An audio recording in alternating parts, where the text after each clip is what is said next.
Здравствуйте, дорогие ребята! Тема нашего урока по биологии – обмен веществ и превращение энергии в клетки. Фотосинтез и хемосинтез. Сегодня на уроке мы узнаем, как происходит обмен веществ и превращение энергии в клетки. Поговорим о том, как осуществляется процесс фотосинтеза. Вспомним основные типы питания живых организмов, а также закрепим знания о хемосинтезе. Основой жизнедеятельности клетки и организма являются обмен веществ и превращение энергии. Обмен веществ и превращение энергии – это совокупность всех реакций распада и синтеза, протекающих в клетке или во всем организме, а также связанных с выделением или поглощением энергии. Обмен веществ и превращение энергии состоит из двух взаимосвязанно противоположных процессов – ассимиляции и диссимиляции. Две стороны обмена веществ и превращения энергии. Диссимиляция от латинского диссимиляции – разрушение, выделение. Это совокупность реакций распада и окисления в живом, высокомолекулярных органических веществ до низкомолекулярных органических и неорганических. В процессе диссимиляции происходит освобождение энергии, заключенной в химических связях органических молекул, и запасание ее в виде АТФ. Диссимиляционные процессы – это дыхание, брожение, гликолиз. Основные конечные продукты при этом – вода, углекислый газ, аммиак, мочевина и молочная кислота. Ассимиляция от латинского ассимиляцио – усвоение. Это совокупность реакций синтеза высокомолекулярных органических веществ из низкомолекулярных органических или неорганических. В процессе ассимиляции происходит поглощение энергии, которая образуется в результате распада АТФ. Так, органические вещества, например, углеводы, синтезируются в растительных клетках из углекислого газа, воды и минеральных солей. Итак, основное вещество, которое обеспечивает все обменные процессы в клетке, это АТФ. В процессе диссимиляции происходит синтез молекул АТФ и запасание в них энергии.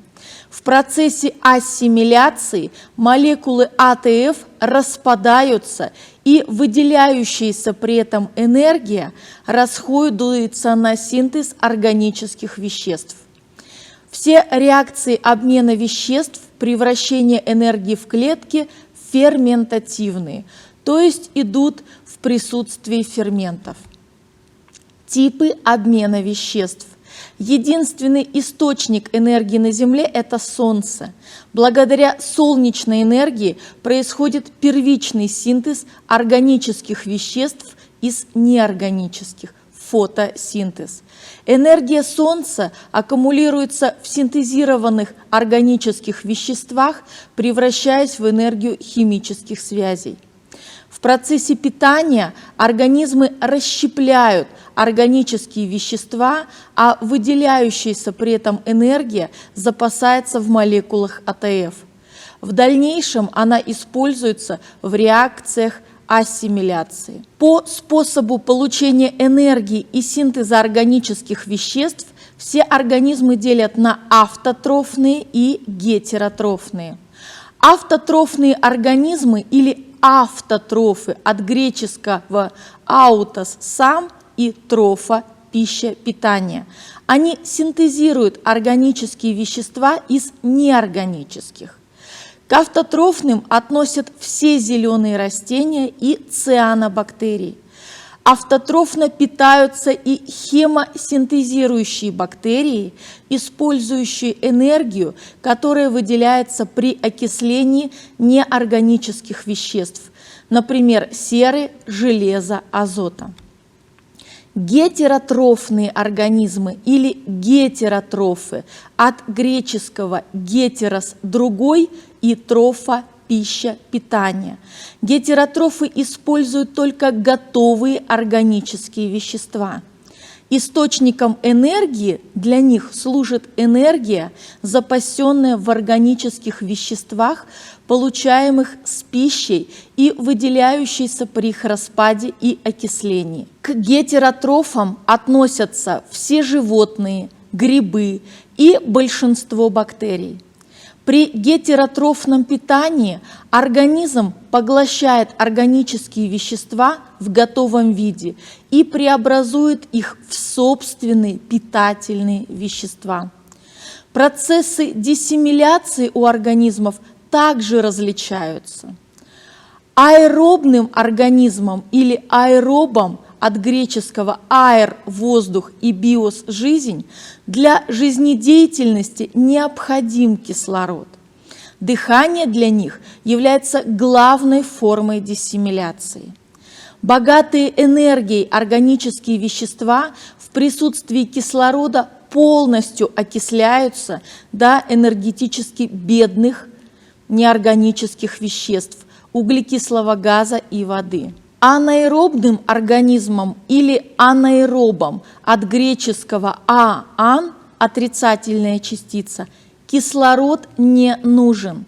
Процессы их жизнедеятельности могут протекать в бескислородной среде. Органические вещества в этом случае расщепляются не полностью, поэтому продукты их жизнедеятельности могут использовать другие организмы. Например, все молочно-кислые продукты являются результатом жизнедеятельности анаэробных молочно-кислых бактерий. Большинство организмов на нашей планете аэробы. Все растения, животные, за исключением некоторых паразитов, основные группы грибов и бактерий. Число анаэробов значительно меньше. Это многие почвенные микроорганизмы, бактерии и грибы, внутренние паразиты, утратившие способность использовать кислород в связи с образом жизни. Жизнь на Земле зависит от автотрофных организмов. Почти все органические вещества, необходимые для живых клеток, производятся в процессе фотосинтеза. Фотосинтез от греческого «фотос» – свет и синтезис – соединение, сочетание. Это превращение зелеными растениями и фотосинтезирующими микроорганизмами неорганических веществ, воды и углекислого газа в органические за счет солнечной энергии, которая преобразуется в энергию химических связей в молекулах органических веществ. В течение нескольких веков ученые-биологи пытались разгадать тайну зеленого листа. Долгое время считалось, что растения создают питательные вещества из воды и минеральных веществ.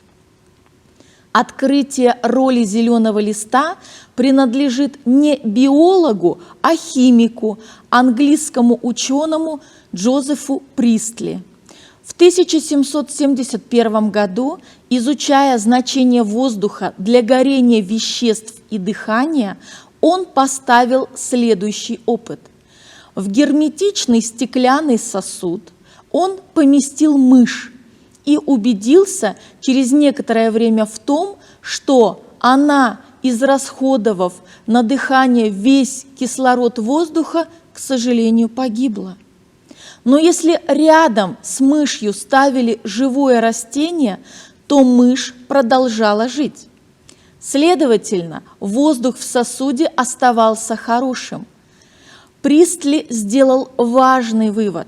Растения улучшают воздух, насыщая его кислородом, делают его пригодным для дыхания. Так впервые была установлена роль зеленых растений. Пристли первым высказал предположение и о роли света в жизнедеятельности растений.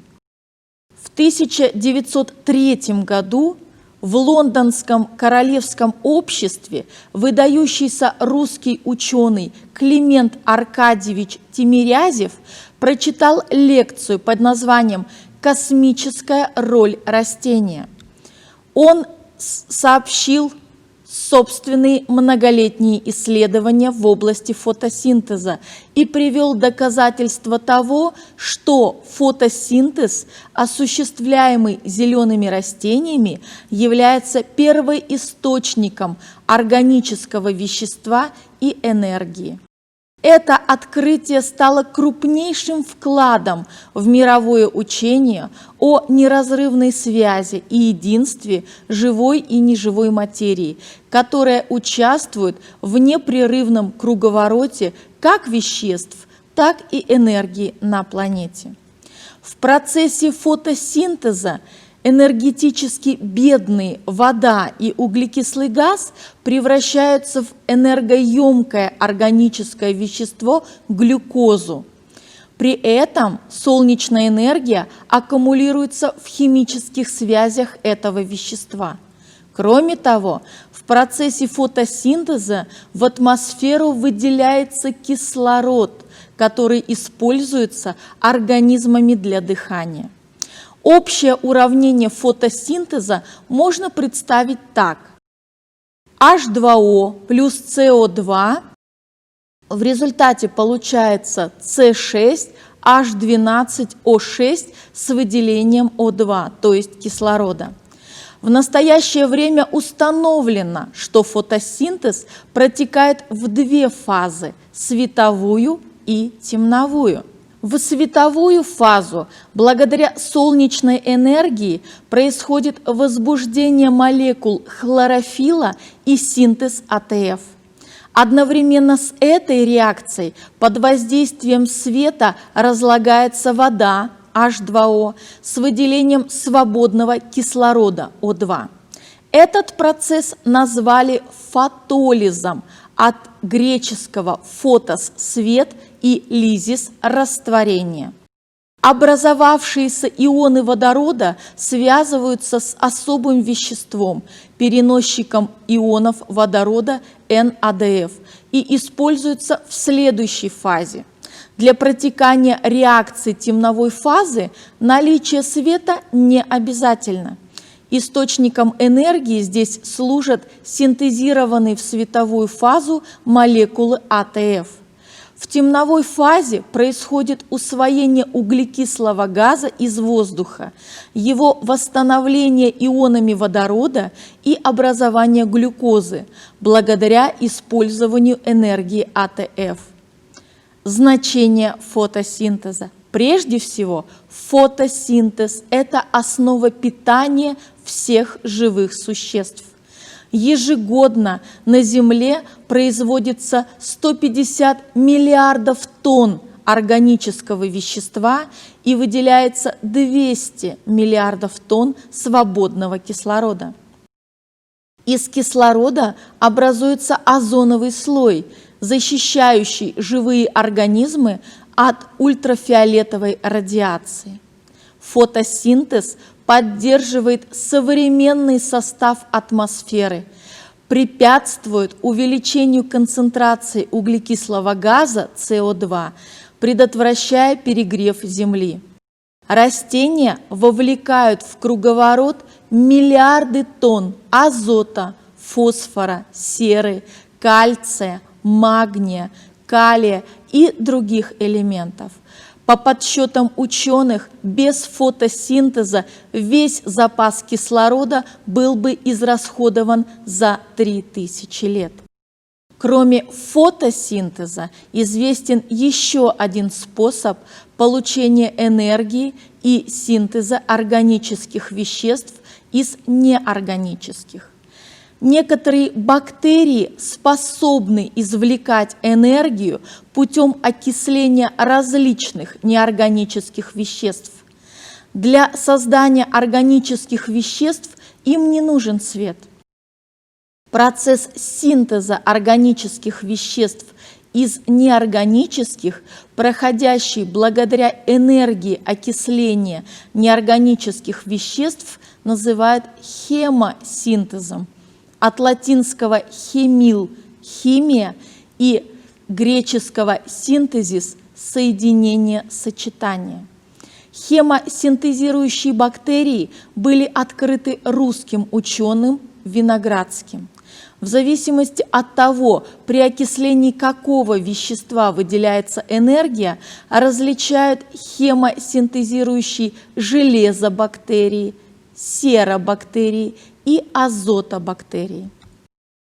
На дне океана, в рифтовых долинах, срединных океанических хребтов, сквозь толщу коры вырываются под давлением струи очень горячей воды. Это та вода, которая по трещинам проникла в океаническую литосферу и там разогрелась за счет вулканического тепла до 300-400 градусов.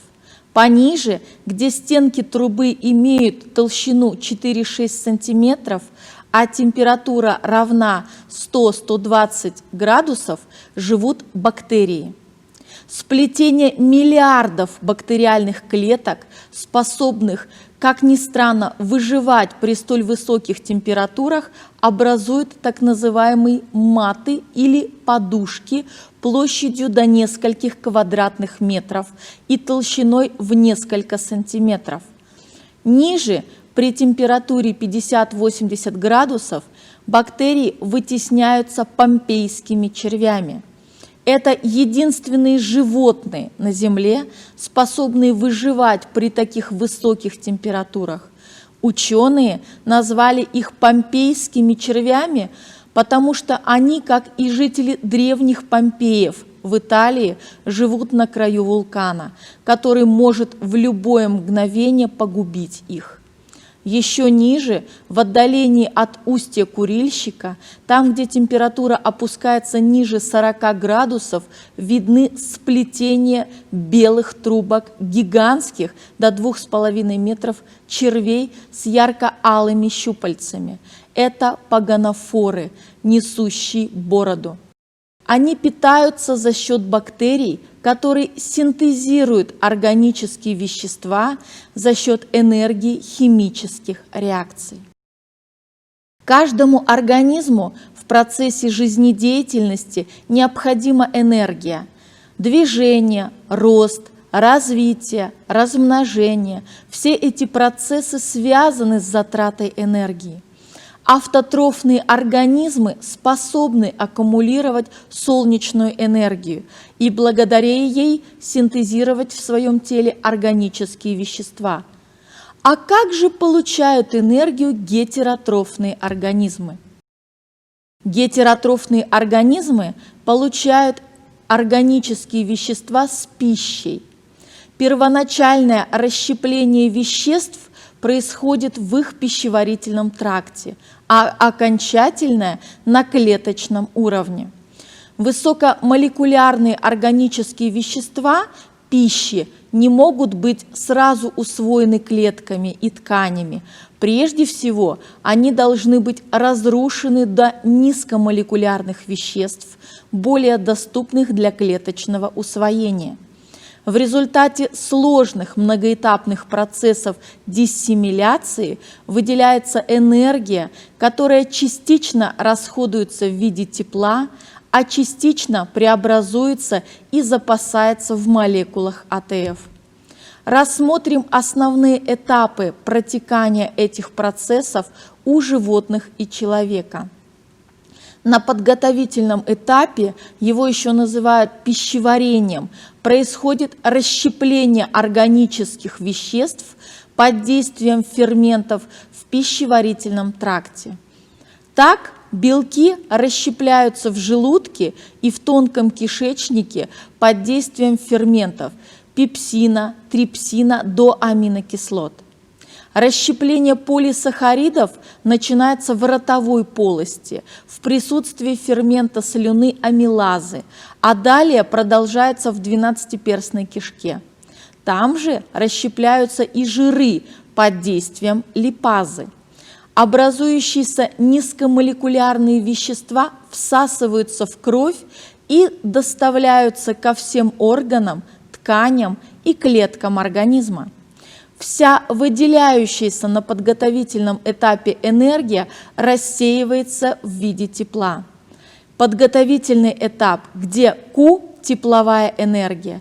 Итак, белки плюс вода, в результате получаются аминокислоты и теплота. Жиры плюс вода, мы получаем глицерин, высшие жирные кислоты и теплоту. Углеводы плюс вода, мы получаем глюкозу и теплоту. Расщепление глюкозы. Последующие этапы расщепления низкомолекулярных органических веществ протекают на клеточном уровне. Рассмотрим их на примере глюкозы.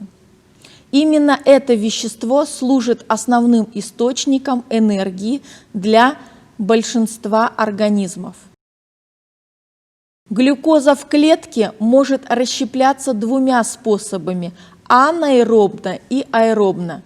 Процесс бескислородного расщепления протекает в цитоплазме клетки.